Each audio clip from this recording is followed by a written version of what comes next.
Hello there, Samuel Kyber here, bringing you the behind the scenes to Pirate Derp. Now, this animation had an interesting beginning. After working on my animation Starfall for so long, I wanted to create and release something much sooner as production was taking quite some time. Animations with Derp are always fun to do, so I thought about various adventures he could go on, and we've never really explored a pirate theme before, so Derp became a pirate. The first thing I did was watch Pirates of the Caribbean for reference on how they light certain scenes and use the camera out in open water. I put together a document in Microsoft Paint with all the pirate ideas, scenes and characters. A lot of the ideas didn't really make it in, like a volcanic island, some mermaids, and the main one being Derp's derpy crew. The original concept was to have two sets of pirates. One was a really selfish group, and the other was Derp's crew that worked as a team. But the main reason that was cut was due to a previous animation, Zombies, having a very similar story beat. I also wanted to draw full attention to Derp and his derpy boat. After jotting down all the ideas, I put together a flowchart with a short breakdown of each scene to make sure the story flowed well, although this flowchart changed heavily over time, which I'll get into later. Derp's skin was a hard nut to crack. I reached out to Lux to design the skin for me, and we went back and forth on various ideas. We started with a more raggedy look, but I thought it was looking a bit too dirty and strayed a bit far from his original design. Some of the other directions had him look too fancy, but we eventually landed on a pretty awesome design, keeping some of the tears in his clothes and adding the striped pirate shirt. Thank you Lux for designing such a great skin. I modelled a pirate hat in Blender and his design was complete. I've been looking at Derp with a hat on now for about 4 months, so it feels so weird seeing him without a hat. We start Derp's adventure out on the water, introducing his new boat. The design was built in Minecraft by a builder named Logs and myself. We had a few variations of the small boat before landing on one we liked. It was tricky because I wanted it to be small, but large enough to fit himself, a cannon, and the other 3 characters by the end. I added the derpy face to the sail material in a program called GIMP, and then I assigned that to the front of the boat in Blender. The builders liked it, so we kept it. It used to be part of the sail in Minecraft, but it looked kinda odd. Oh well, better than the alternative. I modelled several wheel designs until I found one that I liked, and I painted it blue to match his boat. I created the island that we see in the first scene in World Painter to have a more custom island shape when he looks through the spyglass. Now the spyglass was an edited version from the one Thomas used in Save the Village. I cracked the glass by using a Voronoi texture as a bump map while still maintaining transparency and the blue glass. You'll notice the spyglass isn't actually zooming in when he looks through, it's completely useless. The boat animation throughout was done using a follow path constraint. There's a NURBS path in the scene which the boat follows. The body of the boat had a bit of noise on the movement, and the sail wiggled using the trick that we use for vegetation, which is the displacement modifier. However, I had some issues early on with the displacement causing some tears in the sails, but Mont suggested subdividing it a bunch and that seemed to fix it pretty well, and it made the sails move much more smoothly. Derp then ventures into a tomb to find the first treasure. The map was built by Lootcraft and myself, and we kept things pretty simple. I just wanted a room at the beginning to feature the graveyard of ghosts, followed by a ridiculous trap, and then some switches, and the treasure room. The ghosts were created by mixing a custom ghost skin and the 5 different patron skins. Getting the glow just right while still maintaining the clearly different patron designs was pretty tricky. An old idea was to have Derp's lantern be green, and that was used to reveal the ghosts in the tomb, but it was scrapped because I think I just preferred how it looked using an orange lantern, and it ended up overcomplicating the solution on how to beat them. The sounds of the ghosts were from Epidemic and they sounded really creepy. This scene was animated by Pixel's Animation, with Zillion animating the running sequence. Pixel did a fantastic job giving the ghosts a lot of wispy motion. Wispy? Is that a word? The ghosts move like ghosts essentially, and he gave the pirates some nice expression too. The crazy running shot was really to show how clumsy Derp can be while still managing to accomplish his goal. He even had his hat fall off at one point. Keeping that lantern in a good spot was quite a challenge because he was going all over the place. Zillion did a wonderful job. The signs were of course a reference to the old Don't Touch animation that David made. I thought it was funny that whoever designed these puzzles really thought that the signs were enough to deter people. Derp's just like, okay, never mind. I'm going home. The lighting in this scene was so much fun. I've always wanted to try a much darker interior with just a single light source. I had everything super dark, and then I gave the lantern a point light with a noise modifier on the emission so that it flickered subtly. I also added a mild green mist to give it a spooky feel. When the torches all came on, I keyframed the mist and compositing to change to a more dustier orange look. The other pirates' introduction was crucial to set them up as people to root against. They waited for Derp to solve everything before stealing the loot at the end of the last second, and even knocked his wee little hat. Designing them was fun, as the 3 patrons already had really cool skins to work with. I wanted to have one hook hand and one peg leg, both of which were modelled in Blender and then parented to the existing BPS rig after deleting the hand and leg. The swords were based on designs from Minecraft Dungeons, and the pistols were inspired by this flintlock pistol design by the user Ruthless Ronald.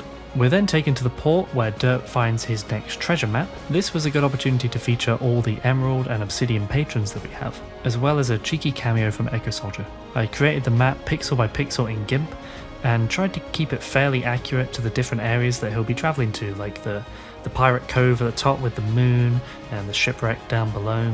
After drawing it, I blended it with a tea-stained graphic, of course, to create a more authentic looking map, like you see in those pirate movies that are all kind of brown tea-stained. I tried going for the brown, but it was kind of hard to make out the distinct islands, so I kept it more bright and colourful. Some people already picked up on this, but the port used was a modified version of Mahoa Docks. Logs and I built the little shack where the maps were being handed out. I painted the edges of the terrain with sand, and I changed a bunch of textures in Blender so it wasn't too similar.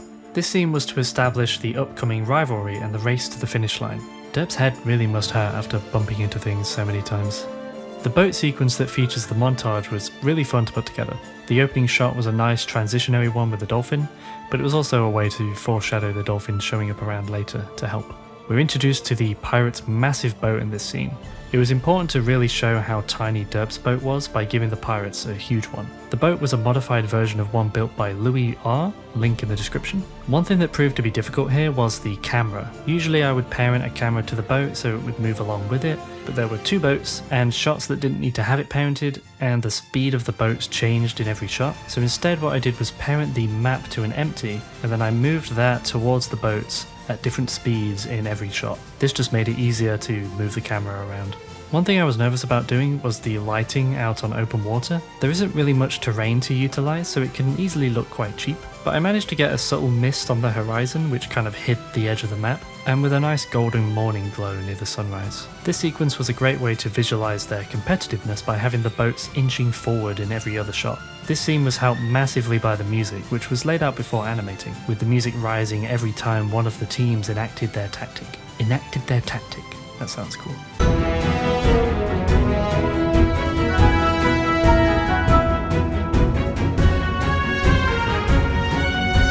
In the end, Derp manages to get the upper hand, but it was just too much and he gets beached. It's a good job we don't go underwater because these maps were really badly put together in Blender. The following montage was pretty ridiculous, but it was great fun to animate. I wanted to show a back and forth competition to acquire all the different treasure chests. The chests were modelled in Blender. I just built a very simple chest design and then did a second variation that was a bit fancier with the gold trim instead of the silver. Sometimes Derp would win in this sequence, and other times the pirates would. A few ideas were scrapped here, like having the volcano island, a shark scene, and using a palm tree as a hidden trap to fling the pirates back at a certain point. The first bit is the solution to get beached. I modified Derp's boat with some wheels in Blender and used the NURBS path again to have it drive over the island. This was such a nonsensical idea that we thought of while brainstorming, but we were like, we can do that if we want to, so we did. Adding the car signs was the icing on the cake for me.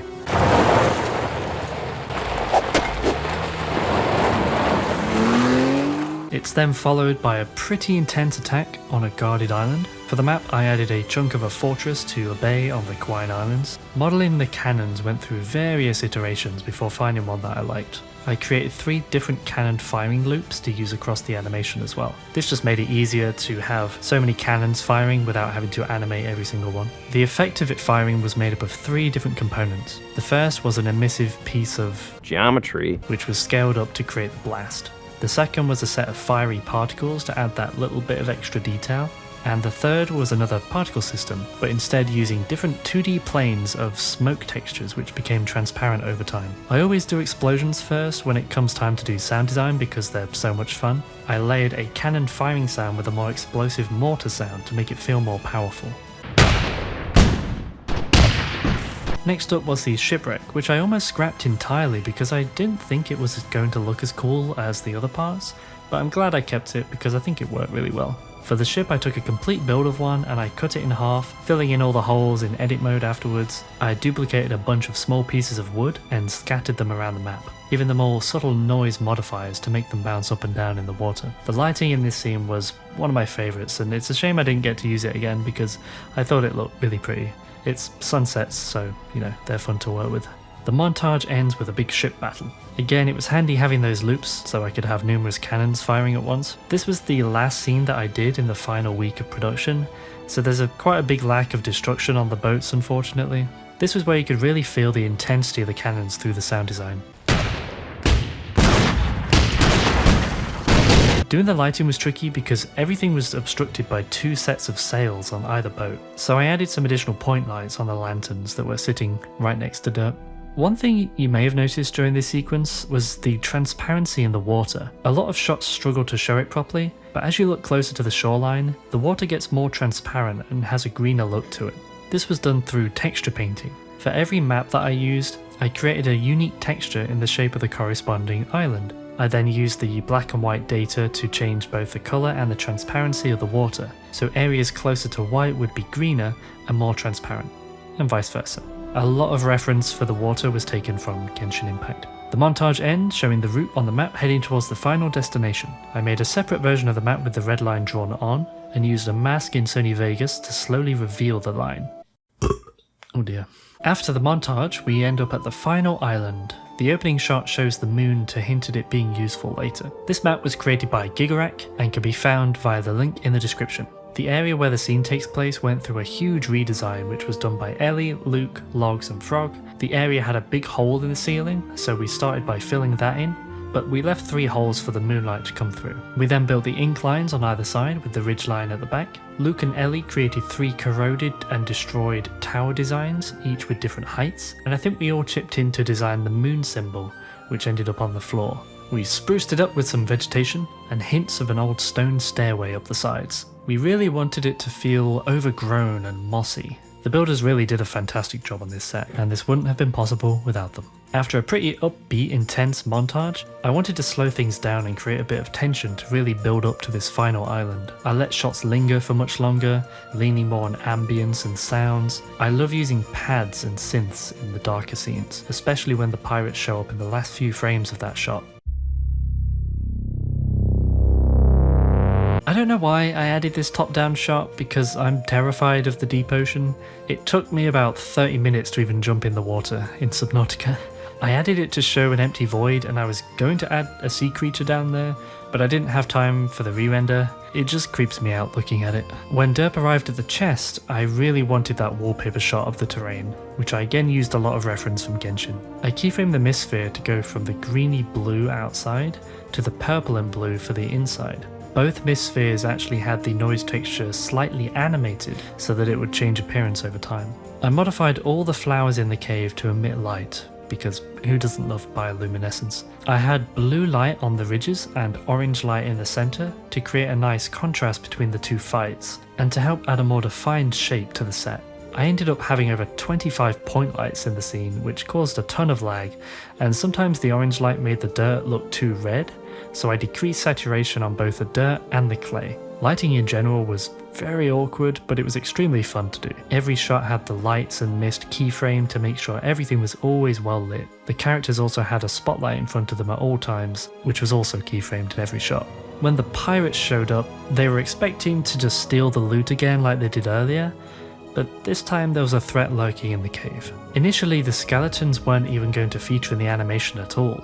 Instead, the final scene was going to have more of an environmental threat, going up against difficult terrain or having dangerous weather, but that idea never really solidified. The skeleton design was heavily inspired by one created by Tyne M. They submitted an epic render in one of the render challenges, so I reached out and asked them about the design.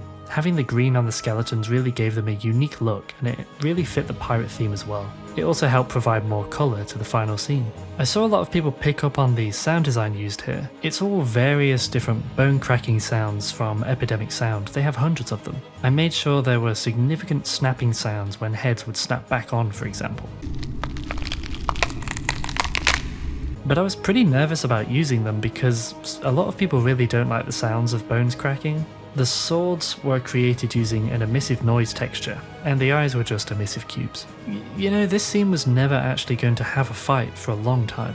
The pirates would show up, find their weapons were useless, and just run away. Back on my brainstorming doc, I told myself no fights. No fights whatsoever because the animation was intended to be about 5 to 6 minutes long, but I felt it really needed something else here to give this scene some memorable moments. The first fight was of course done by the talented Zillion. I gave him a list of ideas that I wanted to include, like the hook getting stuck and the skeletons crawling after him.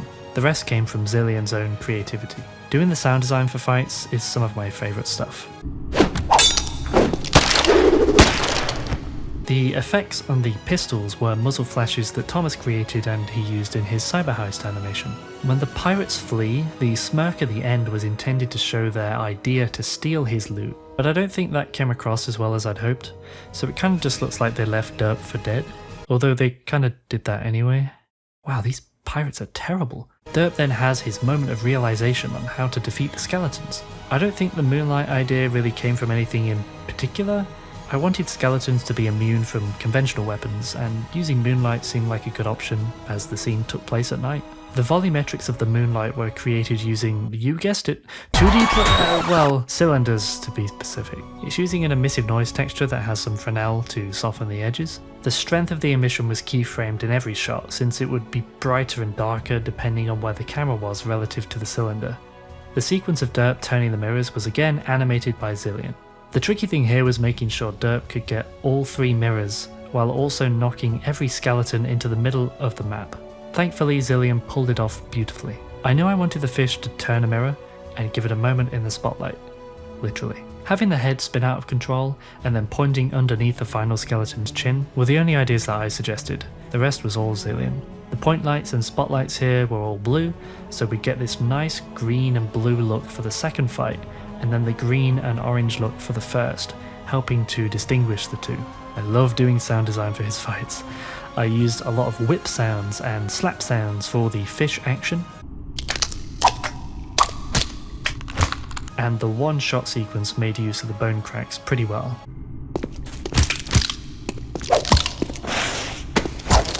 I modelled the mirrors in Blender and just used an emissive material for the face, while sticking to the same material palette that the map has for the rest of the model. When positioning the mirrors, I tried my best to make sure that they couldn't just point straight down into the middle by placing stone blocks in the way on both the first and second towers, leaving only the third with the right visibility. The effects on the floor were created using 2D planes, with a similar material to the moonlight volumetrics, only this one was brighter and the noise was much more animated. Overall, I thought that scene turned out really well, and it's some of my favourite lighting to date. But he did it. Derp managed to solve the puzzle, he won the treasure, until he's ambushed on his boat. I cut out quite a few shots here, including one of the pirate boat, mainly to reduce runtime, but also to not make it super obvious that the pirates were out there waiting for him. When the pirates left, they ran away to steal Derp's loot from his boat, then wait for him to come out with the final chest, and take that too. That's why we see all the chests on the big boat at the end. But I could have executed that idea better because I don't think it came across very well. This ending changed drastically from the initial idea. Originally, Derp's boat was supposed to get so full of treasure that it would start to sink. Then Derp would steal the big boat and sail away. But visually it didn't make any sense for it to sink, since the boat was fairly large compared to the chests, and I still wanted that final shot of the 3 pirates on the tiny boat. So we changed it to have Derp crash into his own boat. Whether he did that intentionally or not, who knows? It's Derp. Some people asked what was in the chest, and that wasn't too relevant, but you can kind of see in the shot where it's looking down that it's a bunch of gold. The shadow of the boat coming towards them mirrored the earlier scene when it shows up for the first time. They really tried to show off their massive boat, but in the end that same boat becomes their downfall. The boat's shadow was really awkward though, so I parented a big blob on the front to create a nicer shadow. The boat's destruction was created using a simple particle system with small pieces of wood, and I separated his boat into different pieces to fly off in different directions. I then littered the mat with debris and gave the pieces some noise to gently float in the water. Derp then sails away with all the loot and his trusty fish to a sunrise that visually doesn't make any sense, but it looks kinda pretty, so I kept it. One thing I found especially hard were all the water sounds. Thankfully, Epidemic had a lot of ocean ambience, which I layered several times, but adding sounds when the boat sped up or sailed close to the camera took a long time to put together. The Vegas project for this one turned out to be huge because I split all the sound effects into 3 groups. The red tracks had no reverb, the blue tracks had a slight reverb, which were all used in the tomb, and the yellow tracks all had a more cavernous reverb, which was used in the cave. You can hear the reverb quite well without the music.